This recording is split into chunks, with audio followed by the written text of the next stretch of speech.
Bonjour à tous et bienvenue à cette webconférence qui portera aujourd'hui sur exécuter votre stratégie. Pour ceux qui ne me connaissent pas, je me présente, je suis Camille Lambert, je suis chargée de projet marketing digital au sein de la société XL Group. Et aujourd'hui, la session sera animée par Cyril Bourgeon, directeur associé chez XL Group, et Thibaut Caille-Létienne, directeur de la transformation chez Prodéval. Donc, quelques petites règles pour le bon déroulement de la webconférence. Donc vous avez pu voir que vos micros et vos caméras sont coupés. Ça permet justement aux personnes qui ont un petit peu moins de connexion de pouvoir suivre la webconférence correctement. Donc voilà. Vous pouvez aussi poser vos questions à tout moment via le module de chat. Donc vous voyez, il y a un petit module de conversation où j'ai vu qu'il y a déjà des personnes qui avaient dit bonjour. Donc là, n'hésitez pas à poser vos questions ici tout au long de la webconférence et nos animateurs essaieront d'y répondre au fil de l'eau. C'est peut-être possible qu'on n'ait pas la possibilité de répondre à toutes les questions, mais dans ce cas, c'est pas grave, vous pourrez toujours nous les poser à la suite de la session. Pour ce qui est des slides et du replay, c'est ce que je vous disais, vous recevrez un mail en début de semaine prochaine avec tous ces éléments. Alors, brièvement, je vais vous présenter la société XL Group. Donc, nous sommes un cabinet de conseil et de formation spécialisé dans le domaine de l'excellence opérationnelle et nous avons pour mission principale de catalyser votre performance globale. Nous avons différents départements qui opèrent en parfaite synergie avec une partie conseil, une partie formation et une partie certification. Nous sommes une équipe d'une trentaine de collaborateurs avec une partie consultants formateurs qui interviennent sur le terrain et une équipe de fonctions support qui sont là donc, pour vous aider au quotidien. Nous sommes implantés en France depuis plus de 35 ans avec notre siège qui est basé à Montbonneau-Saint-Martin, donc près de Grenoble. Et nous avons également donc, des antennes à Paris, Lille et Reims. Et nous avons également une filiale en Suisse que nous avons créée en 2014. Donc là, c'est censé être la partie de Thibaut pour présenter Prodéval. Donc je ne sais pas si Thibaut a réussi à nous rejoindre. Donc on va regarder ça tout de suite. Redémarrer son PC. Donc, écoute, je vais avancer sur la présentation de Thibaut. Donc, Thibaut fait partie de l'entreprise Prodéval qui est basée à Valence, qui est le leader européen de la filière biogaz. Donc, ce qu'il fabrique, c'est des systèmes qui sont derrière les méthaniseurs que vous pouvez voir sur les bords d'autoroute ou dans les champs des agriculteurs ou dans les entreprises pour transformer le méthane en gaz utilisable pour les entreprises, pour les voitures ou pour réinjecter dans le réseau.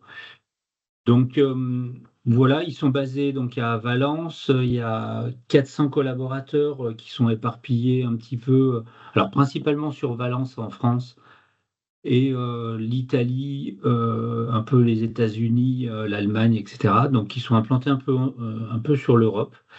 Et c'est une entreprise fabless, c'est-à-dire qu'ils ne fabriquent pas et ils travaillent donc avec des partenaires pour les fabrications et assemblages de leurs différents équipements. Par contre, ils sont chargés de la mise en place sur les chantiers de leurs clients. Donc, voilà, il aurait peut-être raconter deux, trois choses de plus, mais bon, peut-être qu'il récupérera deux, trois choses tout à l'heure. Donc, je vais attaquer et il va nous rejoindre le plus vite possible dès que son PC a redémarré. Donc, le contexte de cette session, en fait, va être de se dire, bon, OK, vous avez des entreprises qui sont différentes ou avec différentes maturités dans une démarche lean. Alors, soit vous n'avez pas encore démarré de démarche lean ou vous avez déjà une démarche qui est mise en place. Et alors, on a l'impression que les chantiers se font, mais ça manque peut-être un peu de cohérence dans les différentes équipes. Donc, il y a une stratégie d'entreprise qui est plus ou moins explicite. Bon, on va dire que très souvent dans les entreprises, quand on commence à parler de stratégie au niveau des opérationnels, on a souvent un blanc. Oui, si, on a eu une présentation en fin d'année avec des slides. Alors, il y a deux, trois kakémonos dans l'entreprise qui traînent. Mais Ouais, c'est un peu vague. Ok, on veut devenir leader sur le marché. Ok, d'accord, ok. Alors, quand on fait la restitution aux principaux dirigeants, il n'apprécie pas du tout qu'on lui dise ça, parce que pour lui, c'est extrêmement clair dans sa tête. Il l'a communiqué, comment ça, enfin, son board est parfaitement au courant de la stratégie. Bon, alors, ça, c'est souvent vrai, mais c'est vrai que concrètement, sur le terrain, ça ne se voit pas forcément. Et du coup, on va peut-être trouver des entreprises qui manquent un peu de sens du pourquoi faire, où est-ce qu'on va, et en fait, quel est notre rôle là-dedans. Donc, ça, c'est vraiment un des questions type, en fait, c'est ce genre de choses, quand on commence à parler de stratégie.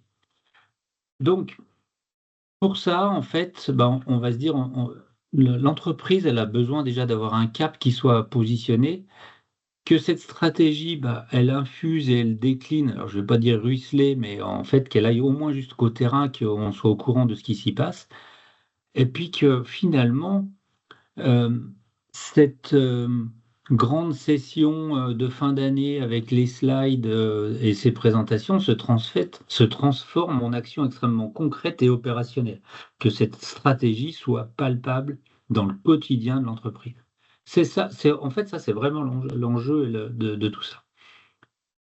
Donc, pour ça, en fait, on va se dire, on va avoir besoin déjà d'un cap. Alors, le problème du cap, si vous avez eu l'article que j'ai pu rédiger sur notre blog, en fait, bah, le cap, c'est vraiment la même analogie que le capitaine du bateau qui prend son cap et que, bah, en fait, s'il n'y a que lui qui connaît le cap, ça peut générer quand même un peu de crainte dans l'équipage, que monter dans un bateau sans savoir où on va, ça peut être un peu anxiogène.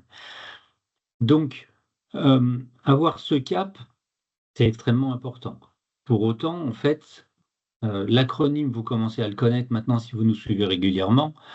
Le problème, c'est que voilà, on est dans un monde VUCA, c'est-à-dire qui est volatile, complexe, ambigu et incertain, et qui fait que ben, la traversée, elle a des chances de ne pas se passer tout à fait comme prévu. Alors, si vous prenez le bateau pour la vacance, je ne veux pas vous angoisser, mais ça va bien se passer.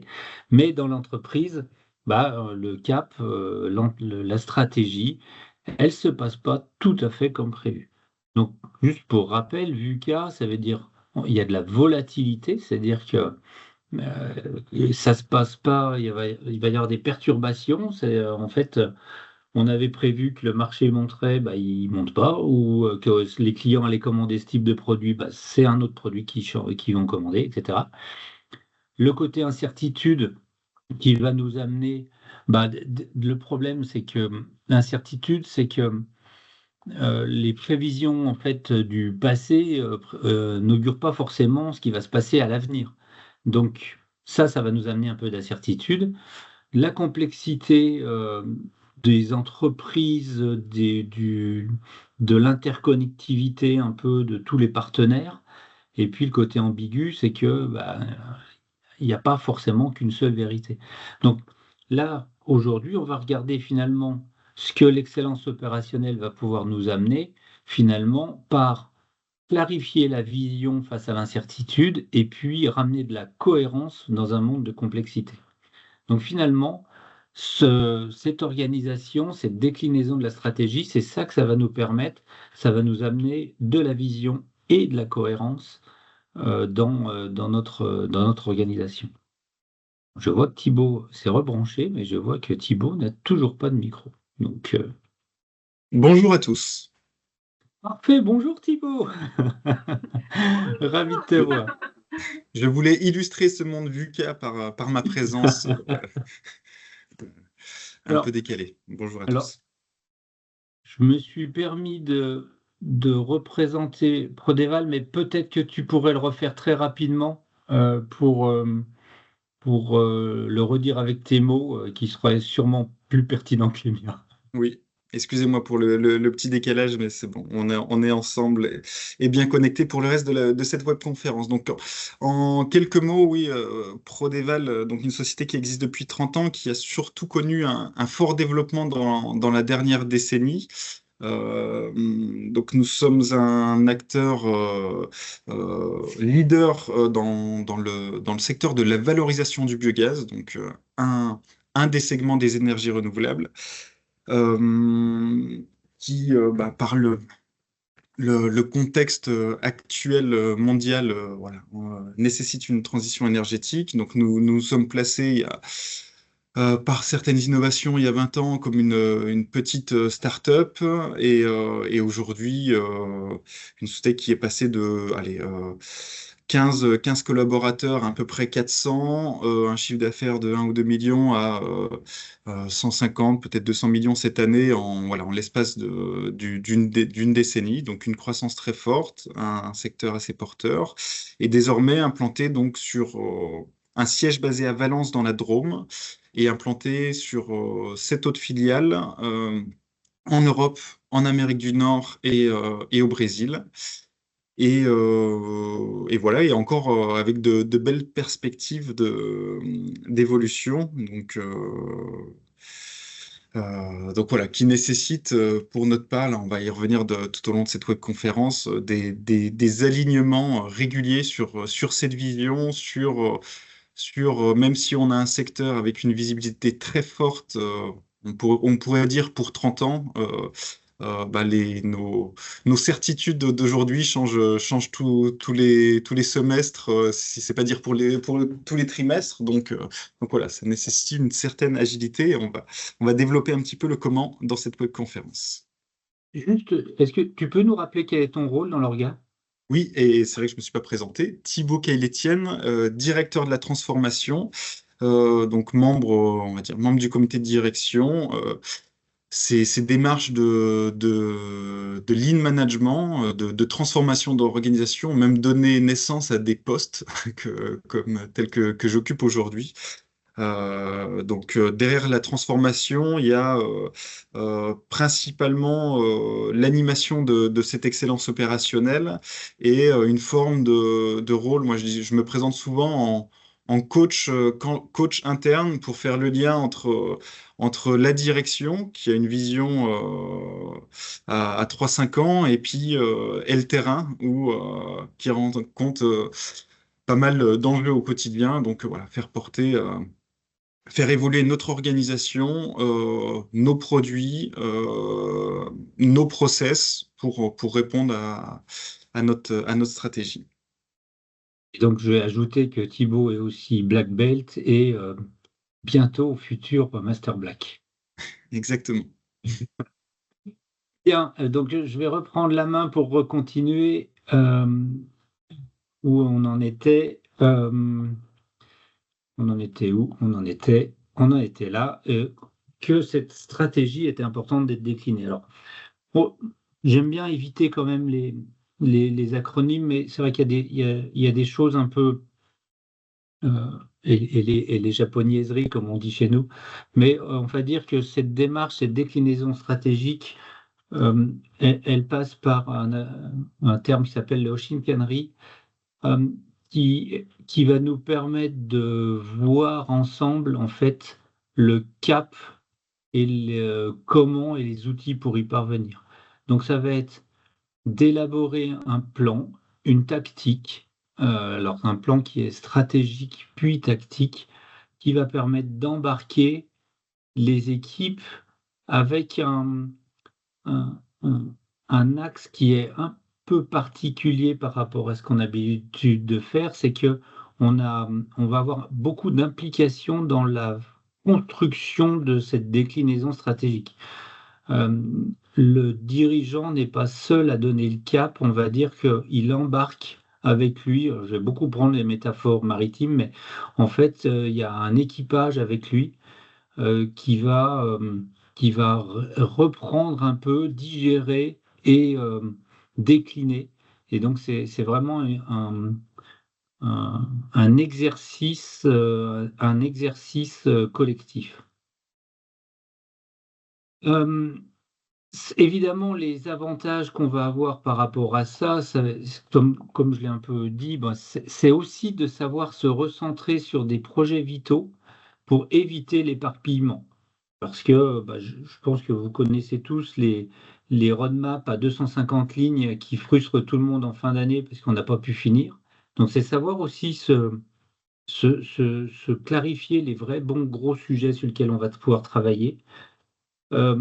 Cet alignement, comme j'en ai parlé, et puis d'amener de la communication dans l'organisation, justement pour permettre d'avoir cette meilleure implication. Cette communication, ces alignements, ça va nous permettre aussi de désiloter, parce que c'est trop souvent le cas, de finalement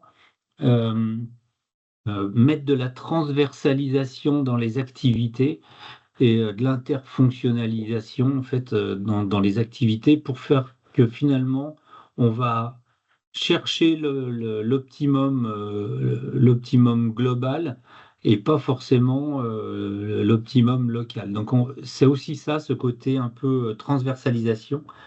Et puis derrière aussi tout ça, il y a un système de pilotage qui va permettre de regarder où est-ce qu'on en est et éventuellement pouvoir piloter en cours d'année parce que on a beau avoir de la vision, de temps en temps, ça se passe pas tout à fait comme prévu et donc il faut donner des petits coups de barre de temps en temps, sans pour autant retourner au port et faire demi-tour. Non, c'est faire des ajustements finalement dans notre stratégie. Donc comme je vous le disais, voilà, ce travail passe par différentes étapes. Et ces différentes étapes commencent par le où est-ce qu'on va. Alors, en fonction des maturités des entreprises, c'est plus ou moins clair. Alors évidemment, dans les grands groupes, c'est des fois très clair, mais alors c'est peut-être clair au niveau du groupe, mais en fait, dire si on s'attache à des PME ou ce genre de choses, c'est où est-ce qu'on va. Et où est-ce qu'on va, c'est nous, dans 5 ans, on veut être à 300 millions de chiffre d'affaires. OK, voilà, on veut être un leader mondial dans notre secteur, on veut être une entreprise référente dans le territoire. En fait, la vision, c'est ça, c'est une projection d'idées. On veut être l'entreprise référente du secteur. Enfin, voilà, c'est une projection de ce type-là.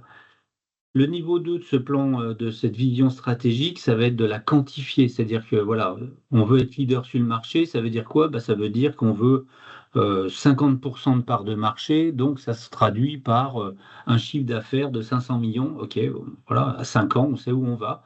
Donc, on va traduire cette vision en quantitatif ou qualitatif pour se dire, voilà, oula, et de se dire, c'est pas en faisant comme on a toujours fait qu'on aura le même résultat et qu'on arrivera à ce challenge-là.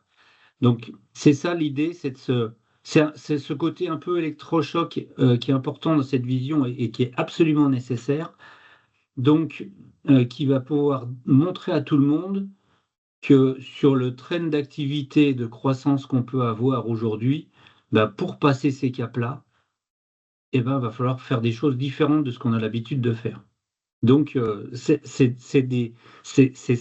essentiel d'avoir ça pour bouger les directeurs, pour leur dire, les gars, si vous continuez à faire la même chose, il n'y a aucune chance qu'on arrive à cette vision-là. Donc, c'est pour faire aussi réagir.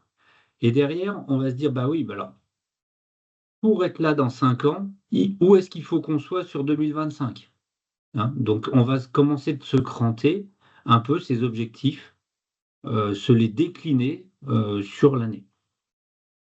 Et puis, là où ça va commencer à être intéressant de passer dans le concret, et ça c'est un exercice qui est toujours intéressant à faire, c'est quand on a travaillé avec la direction générale pour clarifier un petit peu ces 2 premiers niveaux de vision, ou c'est même 3 premiers niveaux, et là on met tous les directeurs dans une salle, et pour vous, ça veut dire quoi?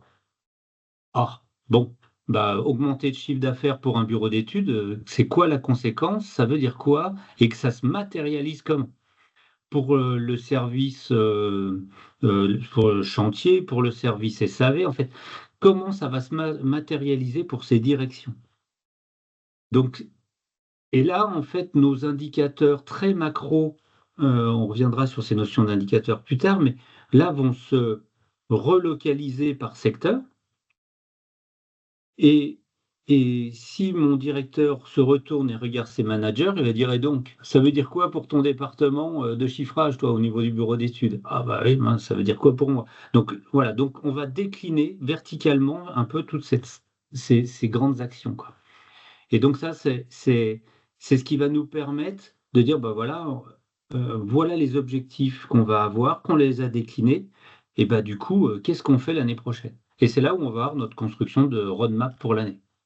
Les chantiers, les roadmaps ne viennent pas de l'opération du Saint-Esprit. Il y a une ligne, il y a un pourquoi on va faire ça. Et donc du coup, bah, Thibaut, tu vas pouvoir nous présenter un peu la roadmap 2025, un peu comment ça se traduit concrètement. Tu vas remettre ton micro, comme ça ce sera mieux. Hop, bien sûr, avec Hop. un micro, ça ira beaucoup mieux. Euh, alors, on- quand on parle de Shinkanri, l'alignement de déclinaison de ces stratégies, comme l'a dit Cyril, bah, le point de départ, c'est de partir de la tête, hein, de l'entreprise. C'est où est-ce qu'on va à horizon, selon la taille, la maturité des entreprises, 2, 3 ans, 5 ans, il y en a qui ont des plans à 2028, 2030.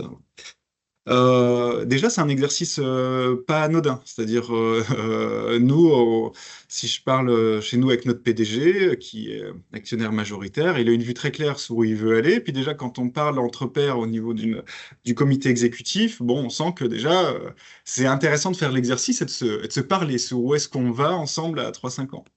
Donc déjà, ça, c'est un travail qui peut paraître anodin, parce que le gros, après, ça grossit, hein. On va partir de la tête et puis on va décliner tout un tas de chantiers. C'est un peu un arbre qui s'ouvre. Ben, déjà, quand on est au tronc, là, voilà. Donc, exercice intéressant qui peut prendre plusieurs semaines. Donc, une fois qu'on a nos quelques axes, faut pas non plus 15 axes stratégiques à 5 ans. Nous, on l'a retranscrit ici sur un plan de progrès. C'est ces flèches-là où, alors, je les ai cachées pour des soucis de confidentialité, parce que la présentation va être partagée, mais il y a rien de secret, de très. Premier axe, c'est se développer, nous, pour amener de la résilience. On a connu une croissance très forte. Pour amener de la résilience à notre entreprise, on développe des nouveaux territoires. Parce que s'il y a une fluctuation politique sur des énergies dans un pays, eh ben, qu'on n'ait pas des fluctuations de chiffre d'affaires de moins 50, plus 80% d'une année à l'autre.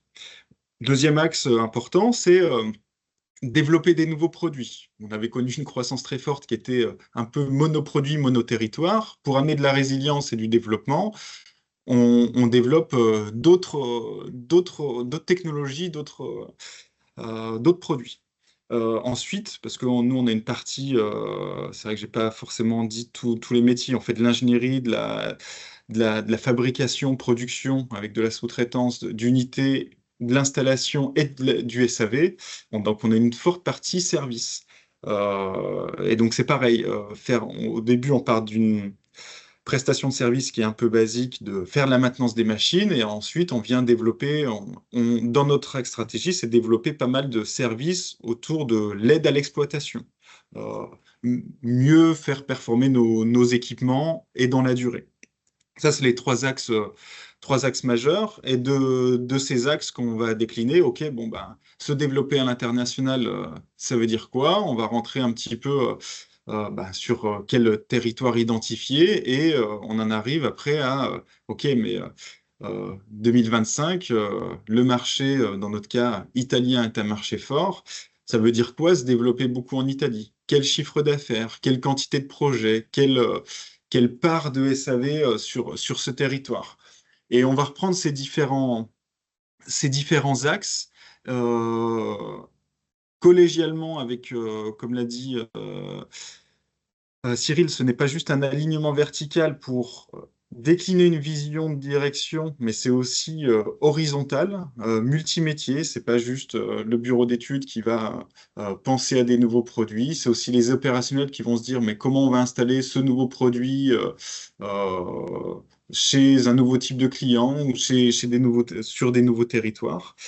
Et, et donc, on va prendre ces axes stratégiques et on va les décliner avec chacune des directions opérationnelles pour en faire ressortir des chantiers. OK, si on veut se développer sur autant de chiffres d'affaires en Italie, on va devoir développer ou standardiser tel produit pour se libérer du capacitaire. OK, chantier standardisé, produit X sous 4 mois. Pour développer le SAV, ça veut dire euh, développer de la maintenance préventive ou prédictive avec tel outil. OK, bon, on a un outil de supervision, de contrôle à distance qu'on développe. Oui, mais pour quand? Sur combien d'unités? Et on va rentrer dans une granulométrie un peu plus quantitative, qualitative, pour se dire, mais voilà. Et après, ces projets, là, c'est un plan de progrès synthétique, on reviendra un peu plus dans le détail après. On a une cartographie de, là, une vingtaine de projets. Ça peut paraître, qui sont quand même des gros projets de direction et qui, après, vont faire appel à des plus petits projets, plans d'action à l'échelle de service. Et voilà, et on sait, OK, se développer à 3-5 ans, ça veut dire pour nous cette vingtaine de projets sur l'année qu'on va piloter avec en bas en abscisse, on a des horizons de temps, trimestre 1, 2, 3. On essaie de les répartir dans le temps parce qu'on ne peut pas tout faire avec les mêmes personnes en même temps. Et voilà, et après on va animer ce portefeuille de projets. Merci Thibaut. Donc du coup, pour faire ça, en fait, il y a trois leviers, hein. C'est vraiment d'aller chercher quand même de l'efficacité pour atteindre les résultats. Donc chercher cette efficacité opérationnelle. Comme tu l'as dit, c'est ce travail collaboratif de cohérence pour éviter que la façon de voir d'un directeur soit antagoniste avec un autre. On, on- on- on peut toujours dire, bah voilà. Devenir leader, ça veut dire des fois acheter moins cher, et puis derrière, on veut améliorer la qualité pour les clients, et puis bah, des fois, ça peut. Voilà. Donc, c'est trouver de la cohérence aussi dans ce qu'on peut être amené à faire pour éviter les contradictions. Et puis, du coup, bah, cette mobilisation euh, pour finalement mettre ce travail en équipe et mettre de la cohérence. Alors là, on parle aussi du top management, mais c'est des exercices qu'on va pouvoir retrouver à différents niveaux dans l'entreprise qui vont nous amener de la mobilisation et de l'implication dans la contribution aux objectifs. Voilà. Alors, ces différents indicateurs, ils vont avoir ce besoin de cohérence. J'en ai déjà parlé plusieurs fois de cette notion de cohérence, mais c'est vraiment quelque chose d'essentiel. C'est cette cohérence, va dire, horizontale, donc transversale, et puis cette cohérence verticale au sein d'une branche, d'un département, d'une direction, peu importe. Mais c'est ce besoin de cohérence est en fait quelque chose d'assez essentiel dans la construction de l'édifice, euh, parce que pour mobiliser dans le même sens.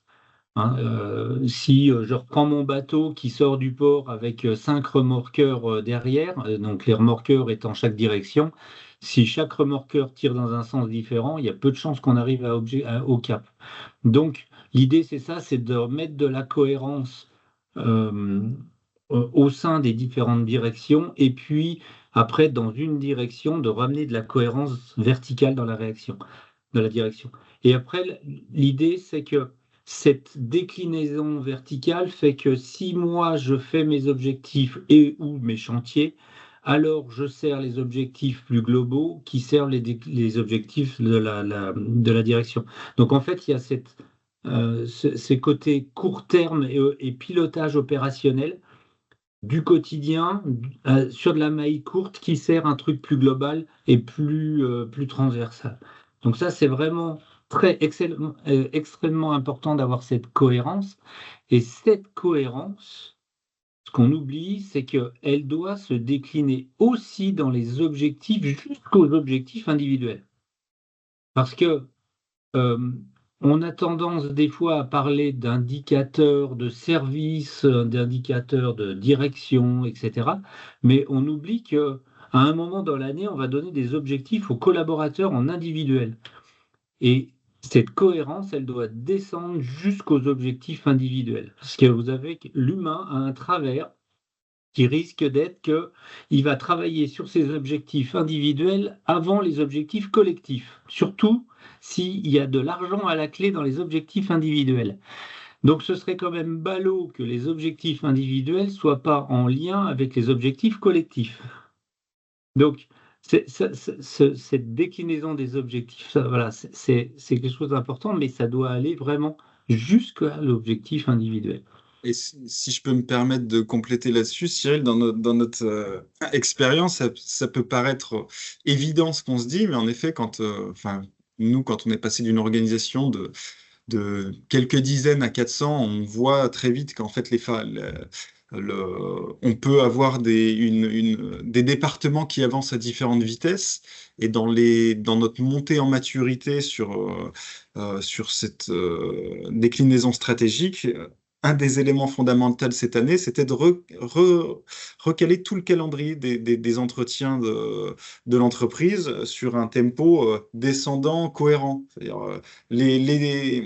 le comité exécutif, le comité de direction qui connaît les grands chantiers, puis s'assurer après que tout le monde avance avec une vue partagée de l'année à venir, tous les chantiers sont bien identifiés, et chacun des directeurs, managers, chefs d'équipe va pouvoir décliner ses objectifs et s'assurer de cette cohérence. Ça peut paraître simple à dire, mais c'est tellement clé, parce qu'une fois que l'année est embarquée, comme l'a dit Cyril, la plupart des collaborateurs veulent servir leur objectif individuel, qui est voilà, tout le monde a besoin de son cap, qu'il soit individuel quand on ne comprend pas forcément le collectif, si c'est pas bien partagé. Donc, du coup, c'est vraiment clé de synchroniser ça à l'échelle de l'organisation, d'un département, voilà, peu importe la taille de la structure.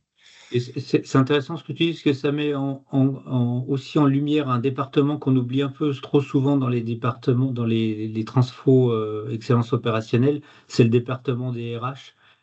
Qui sont un acteur majeur aussi de la gestion du changement dans plein de points différents. Et il ne faut surtout pas les oublier dans ces démarches. Parce que doubler son chiffre d'affaires sous 5 ans, c'est possible qu'il y ait une implication aussi RH. Oui, que ça peut être de recrutement, puis ça peut être aussi, moi je parlais d'international, de langue, Voilà. on va les chercher Exactement. où, ils parlent quelle langue, etc. Exactement. C'est choses très concrètes. Donc cette déclinaison d'indicateurs, en fait, cette cohérence d'indicateurs, on va retrouver des top indicateurs. Peu importe les noms qu'on leur donne, des KMI pour les indicateurs de management. Donc là, c'est typiquement, on va retrouver le chiffre d'affaires, le résultat, les bits, le TFTG pour la sécurité, enfin des indicateurs qui sont très macro. Et après, on va décliner ces indicateurs pour les ramener en KPI pour les directions de choses concrètes. C'est quoi parce que l'idée, il ne faut pas se duper. Un collaborateur, même impliqué dans un service, j'en sais rien, un bureau d'études, un service maintenance, les bidas, ça lui parle pas plus que ça et ça va pas le faire rêver le matin. Donc, à un moment, il faut que ces indicateurs KMI se transforment en KPI plus locaux et ils deviennent des indicateurs d'activité pour être dans l'opérationnalité du quotidien.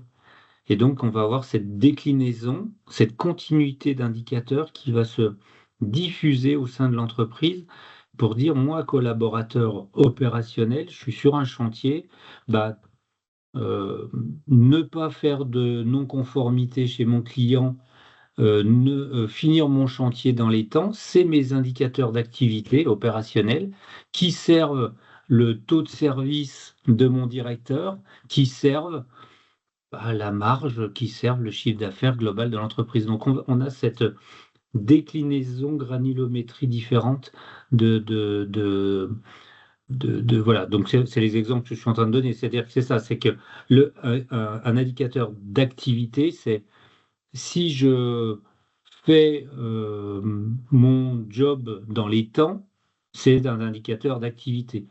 Le KPI associé, ce sera le taux de service. C'est-à-dire, si chacun fait son boulot dans les temps, peut-être qu'on va réussir à livrer à temps ou avoir un temps de traversée de processus qui diminue. Donc ça, c'est un KPI. Mais et l'indicateur clé de management, bah, finalement, c'est le chiffre d'affaires et c'est la rentabilité. Donc ça, c'est trois typologies d'indicateurs qui se déclinent pour aller jusqu'au terrain pour voir ça. Et ça se pilote avec une belle pyramide de management. Oui. Donc ça, c'est la pyramide de management qu'on a représentée dans notre structure. Euh, un des éléments clés pour piloter l'activité, la performance, mais donc aussi des chantiers, on est passé par reposer certains fondamentaux sur le management. Donc pour ceux qui sont familiers, dans le Lean, on parle d'AIC, d'animation à intervalles courts.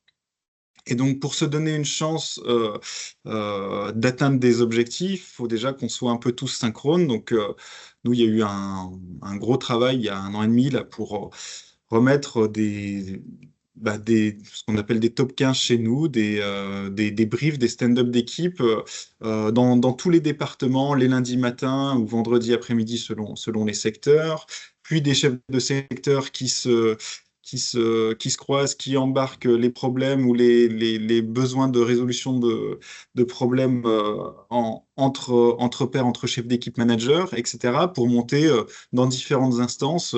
On a des instances intermédiaires, puis un comité de direction, voire jusqu'à solliciter le comité exécutif et le LPDG au besoin. Et tout ça se fait dans un cycle court, hebdomadaire, donc toutes les semaines, sans email, sans Teams excessif. Les gens se parlent, se synchronisent et là, c'est l'inverse. C'est-à-dire, on a parlé tout à l'heure d'avoir une vision, donc la vision qui tracte les objectifs de l'entreprise, mais c'est le pilotage de tous les indicateurs opérationnels d'activité qui va amener à la résultante. Là, aujourd'hui, je sortais d'un comité de direction ce matin où on parle même pas du chiffre d'affaires, de l'EBITDA, même si c'est un fil rouge, bien évidemment, on a des résultats d'entreprise à amener, mais c'est abordé comme les KMI qu'a évoqué Cyril juste avant, ne sont que la conséquence de l'activité. Si le magasinier a préparé sa palette à l'heure, le bureau d'études a livré son plan et que le chantier est terminé à l'heure, alors le chiffre d'affaires sera reconnu et on atteindra nos objectifs.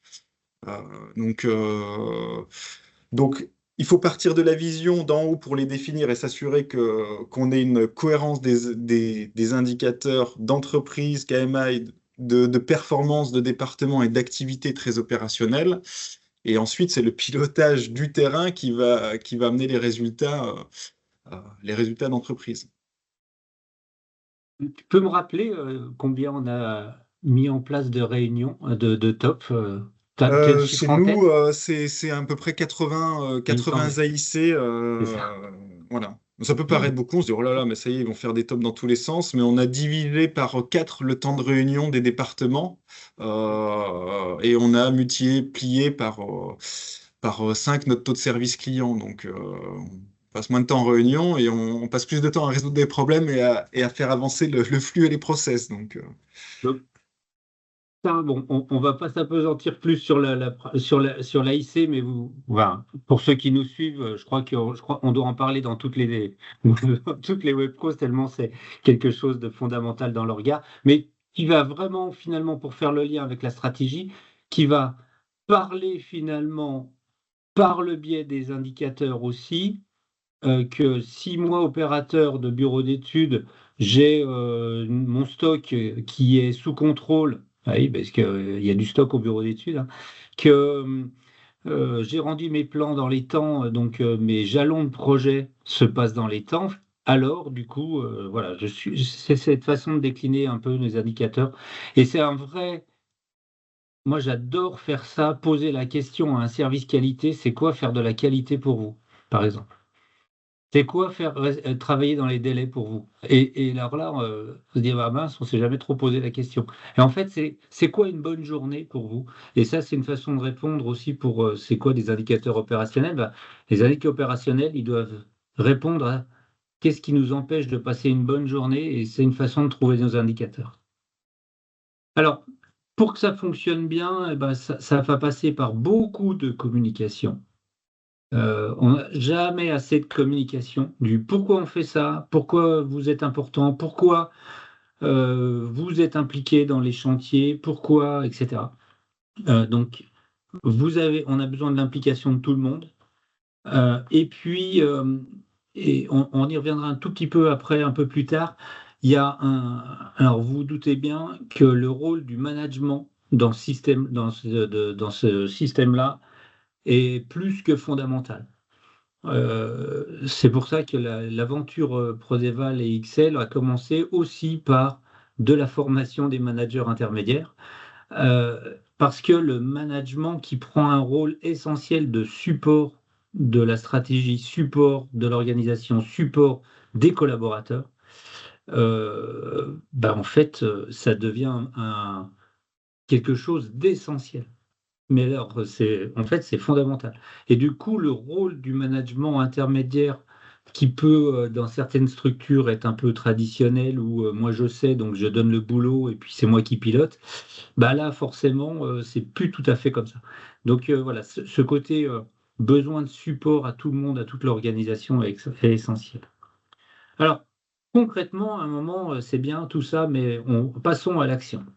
Alors, passer à l'action, voilà, donc ça, c'est un peu la roadmap finalement, qui a été mis en place, chez toi, Thibaut.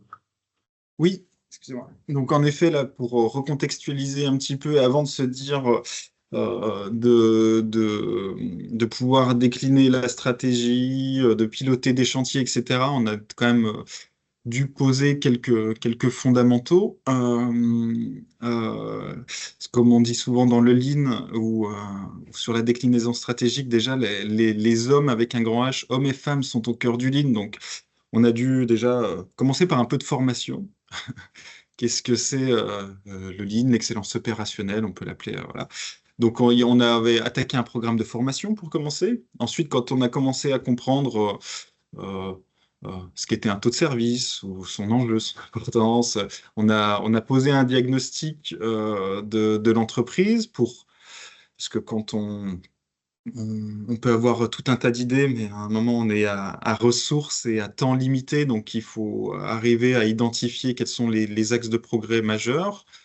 Diagnostic. Ensuite, on a mené, comme on l'a évoqué un petit peu avant, ce n'est pas juste des chantiers opérationnels pour développer des produits, pour et faire évoluer des processus, mais il y a une colonne vertébrale qui s'appelle le management. Donc, on a euh, développer deux axes qui sont faire des chantiers pour aller gagner en efficacité, en excellence voilà, sur les enjeux majeurs, et puis en même temps structurer le management donc sur la pyramide qui a été présentée avant. Et ensuite, une fois qu'on avait ces fondamentaux, un peu plus de compétences, une colonne vertébrale de management et des chantiers qui donnaient envie d'y croire, on est passé à une étape euh, un peu plus on va dire, de mise en cohérence entre tous les chantiers qui peuvent avoir lieu, les besoins, de déclinaison de ces stratégies, donc par une méthode qu'on va un petit peu expliquer, illustrer après, de Shinkonri. Donc où on a voilà, repris nos axes stratégiques. Euh, décliner en des chantiers et en même temps, vu qu'on a une pyramide de management qui fait émerger des problèmes ou des enjeux, eh ben, on les connecte et on connecte la vision d'entreprise avec les besoins terrain et ça nous permet de bien sélectionner nos chantiers, on va dire court-moyen terme, on va dire à horizon 12 mois. Déjà, si on pilote bien nos chantiers à un an, c'est bien. C'est Donc déjà voilà bien. un peu la Ouais. montée en puissance de notre démarche d'excellence opérationnelle qu'on a Donc, établie depuis 2 ans. donc des choses assez que vous avez l'habitude de voir si vous suivez. Voilà. Donc, le diagnostic, c'est une vision. Là, ça a été le cas, un peu une vision 360 sur le pilote de l'entreprise qui nous amène à une première feuille de route pour enclencher le programme. Donc ça, c'est des phases de démarrage. Et puis après, maintenant, Prodeval est commence à atteindre une certaine maturité et toutes ces pyramides d'AIC commencent à faire émerger des futurs projets et donc alimenter les feuilles de route. Je vous montrerai un petit graphique tout à l'heure pour passer en mode amélioration continue. Euh, donc, tous ces outils, on va retrouver un certain nombre d'outils. Alors, ici, on a un outil qui s'appelle la matrice en X. Alors, dites-vous bien que ce n'est pas les outils qui font la démarche, hein, et que si vous cherchez des exemples de matrice en X, vous en trouvez quasiment autant qu'il y a d'entreprises. L'idée de la matrice en X, c'est de faire le lien entre la stratégie, les objectifs, les chantiers et les indicateurs. Voilà. Donc, en fait, c'est de mettre de la cohérence entre tout ça. Et donc, dans les coins, on va retrouver les points de cohérence entre les objectifs, la stratégie, etc. Donc, ça va permettre d'aligner ces objectifs, mettre en relation les projets et la stratégie. Et en fait, c'est aussi un outil de management visuel pour savoir se repérer. Vous verrez celle tout à l'heure, alors qui est un peu floutée, mais qui permet de voir une matrice beaucoup plus complète que cet exemple-là. Et les chantiers vont se traduire avec des A3 projets, où là, on va rentrer un peu dans le détail du projet pour factualiser qui vont être les participants, quelle est la situation actuelle, quels sont les objectifs et le pilotage de l'état d'avancement. C'est des outils qui vont nous permettre de transformer, mettre en action notre stratégie complètement avec des projets associés derrière. Et donc, on va retrouver un exemple de matrice en X un peu plus complète que la petite théorique que je viens de vous montrer, Oui, avec d'autres compartiments qui permettent d'avoir un peu tous le même document, quoi. voilà, et bon, la lire scolairement, puis de toute façon, elle est floutée volontairement, parce qu'on est quand même sur des, des, des, des sujets un peu confidentiels, là, quand on ouvre ça, mais en gros, on voit que en bas, là, de cette croix, voilà, où il y a le curseur, on a une stratégie qu'on pose en 5-6 axes. Ensuite, on en fait des objectifs. Alors là, on s'était même restreint parce qu'on sait qu'on avait exclu, par exemple, la R&D, etc., en disant on a déjà beaucoup à faire sur nos opérations, nos services et fonctions support. Donc, on a ciblé des objectifs assez restreints. Euh, qu'on a ensuite croisé avec toutes les directions en disant, bon, ben, un peu ce que disait Cyril, pour toi, directeur des opérations, toi, directeur du bureau d'études, mais aussi toi, directrice RH, directrice qualité, sécurité, environnement, qu'est-ce que ça veut dire pour toi? Et ensemble, on a identifié là une vingtaine de projets dits stratégiques. Et pour pas que ça soit pas juste un yak à faucon, il faut développer, implémenter le RP dans tel pays ou développer l'Italie. On qualifie ensuite avec des indicateurs. Donc là, c'est la grosse partie où il y a tout un tas de colonnes pour dire qu'est-ce qui qualifiera que ce projet est atteint ou pas. Se développer en Italie, ça veut dire combien de ça peut être combien de commandes, un nombre de projets, ça peut être un chiffre d'affaires, ça peut être un taux de service client, une structuration, combien d'employés en place ou formés, etc. Et donc tous ces projets, c'est un peu exponentiel, c'est-à-dire d'une vision, des projets, des chantiers, et si on les qualifie bien, donc ça, de boucler cette matrice force à rationaliser. On ne peut pas mener 50 projets stratégiques à l'année. Enfin, je veux dire, c'est relatif à la taille de la structure et 200 objectifs. À un moment, on fait des choix, quels sont les plus importants. Et nous, on a rajouté, pour avoir tout sur une vue d'ensemble en management visuel, un aspect planning. OK, quand est-ce que ces chantiers vont avoir lieu et qui sont les acteurs majeurs ou de moins pilotes du projet, sponsors et membre majeur du projet. Et c'est sûr que si on voit, c'est aussi un autre élément de rationalisation des projets, si on voit que c'est toujours les mêmes pilotes de projet sponsors sur une même période de temps, mathématiquement, sachant que normalement les gens ont aussi un autre métier que animer un projet stratégique dans l'année, voilà, ça permet soit de les recaler dans le temps, soit voilà, de répartir un petit peu les efforts dans les effectifs. Donc voilà un exemple d'exercice. Donc, je réponds rapidement à deux questions, c'est-à-dire que ça peut être la matrice en X mètres au niveau de l'entreprise, et on peut refaire l'exercice aussi dans chaque direction pour refaire les matrices avec la stratégie de la direction, les sous-chantiers de la direction. Donc, on peut refaire ces matrices par direction avant de rentrer dans le document A3 proprement dit. Exactement. Et puis, cette matrice est dynamique dans le temps, puisque Oui, après on parlera pilotage pour qu'elle se recale dans le temps. En effet, là, c'est pas juste, on s'est fait plaisir, allez, on s'est enfermé dans une salle pendant un jour, on a affiné un petit peu, rendu un beau document placardé sur un mur. Il y a des A3 projets qui vivent dans un temps, dans une fréquence beaucoup plus courte, et nous, on le reconsolide, c'est-à-dire on refait une passe une fois par trimestre pour soit suivre un avancement. Donc là, nous, on voyait par exemple les deux lignes du haut qui étaient des projets terminés. Donc, OK, bon, c'est-à-dire qu'on arrive à terminer des projets. Il y a des projets en jaune en disant, oups, stand-by, pour X raisons, ceux-là, on les met un peu à l'écart. On en fait rentrer des nouveaux en bleu. Oula, en fait, on a un enjeu un peu plus fort ici. Donc non, c'est pas une photo annuelle, on le fait vivre, on le pilote. Et donc, on a un enjeu de timing, Thibaut, Aussi, parce que Camille vient de je nous vois. relancer un peu. Donc voilà, en détail, finalement, on va retrouver le A3 avec le 4 cases associé que j'aime bien, qui permet de faire le pilotage. Qu'est-ce qui s'est passé dans l'intervalle précédent? Quels sont les problèmes qu'on rencontre? Est-ce que vous avez besoin de moi? Et quels sont les problèmes futurs? Donc ça, c'est vraiment le pilotage entre un chef de projet et son sponsor. Sans avoir besoin de faire un PowerPoint en 40 slides pour présenter le projet. C'est la finalité du A3, c'est d'aller vite dans le pilotage et de rendre le problème. Et de notre Donc, expérience, vaut mieux voilà. prendre un peu de temps au début sur la charte projet à se dire qu'est-ce qui fera que le projet réussit en définissant bien les objectifs, le planning, que foncer dans, en effet, énormément de travail et en perdant peut-être des fois le cap du projet. Alors, OK. pour soutenir tout ça, on en a parlé un peu, on a besoin de ressources formées.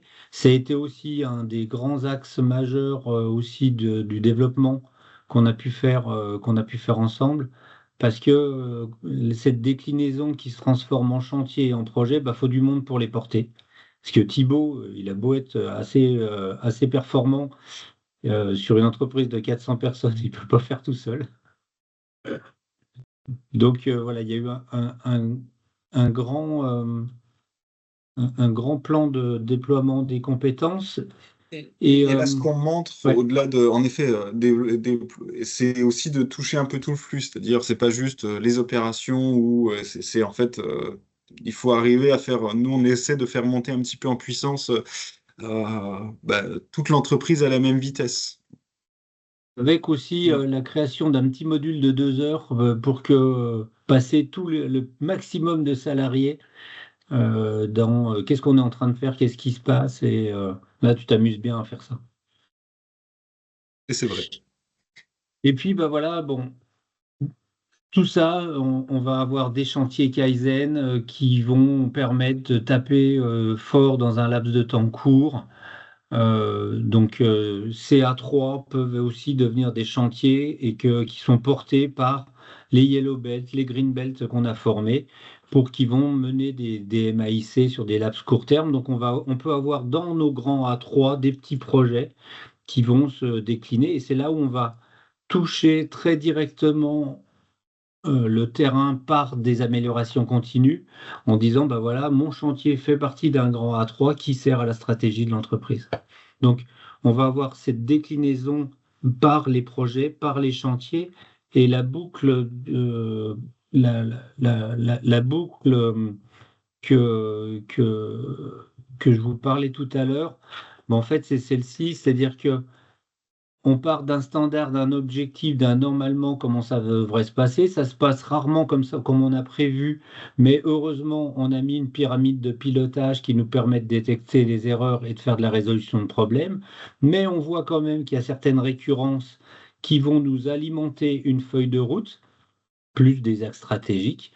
Et cette feuille de route nous alimente des nouveaux projets, des nouveaux chantiers pour revoir nos objectifs. Et ça, c'est la dynamique d'amélioration continue qui, que certains appellent aussi la stratégie Lean, c'est-à-dire que notre stratégie, elle va être aussi pilotée, drivée par le terrain, par des opportunités d'amélioration qui vont être détectées aussi par le terrain, en cohérence avec des axes directeurs. Mais l'idée de toutes ces pyramides d'amélioration, ça va être aussi de faire émerger les prochains chantiers et qu'ils arrivent par le terrain plutôt qu'en top-down. Et nous, ça y est, là, il nous a fallu 2 ans de Ouais. déploiement Lean et d'amorce Lean, parce que ce n'est que le début d'une Ouais. grande aventure, pour commencer à avoir ce cran feuille de route où ça y est, on a du management, des objectifs et le terrain qui alimente des feuilles de route. Mais ça commence seulement au bout de 2 ans. Ça, faut du temps. C'est une étape un peu majeure, mais qui est compliquée. Au début, on compte des indicateurs, on fait de la résolution de problèmes, mais faire émerger des chantiers, ça prend un peu de temps. Donc évidemment, tout ça, ça se pilote. Ça se pilote via une OBA, qui permet de partager, voir ensemble, comprendre ensemble et agir ensemble par rapport aux écarts qu'on peut rencontrer. Et donc, c'est du management visuel jusque dans le pilotage de la stratégie. Alors, le management visuel a l'inconvénient de montrer les problèmes. Mais c'est évidemment son grand avantage, plutôt que de rester uniquement dans un fichier Excel ou un PowerPoint qu'on sort une fois tous les trimestres. Là, en fait, l'idée, ça a été de monter une salle OBEA pour montrer un peu tout ça. Donc, voilà, donc pour illustrer, on va aller très vite sur ces 2 slides. Je vais prendre le contrôle. Là, c'était pour illustrer donc cette matrice en X qu'on a à gauche, là, qu'on ensuite décline en nous. Donc, j'avais parlé d'une vingtaine de projets. On se dit, bon, pareil, on ne peut pas piloter 20 projets à manière fréquente, etc. Donc, on choisit notre top 5 du moment qu'on fait évoluer, qu'on se laisse faire évoluer tous les mois.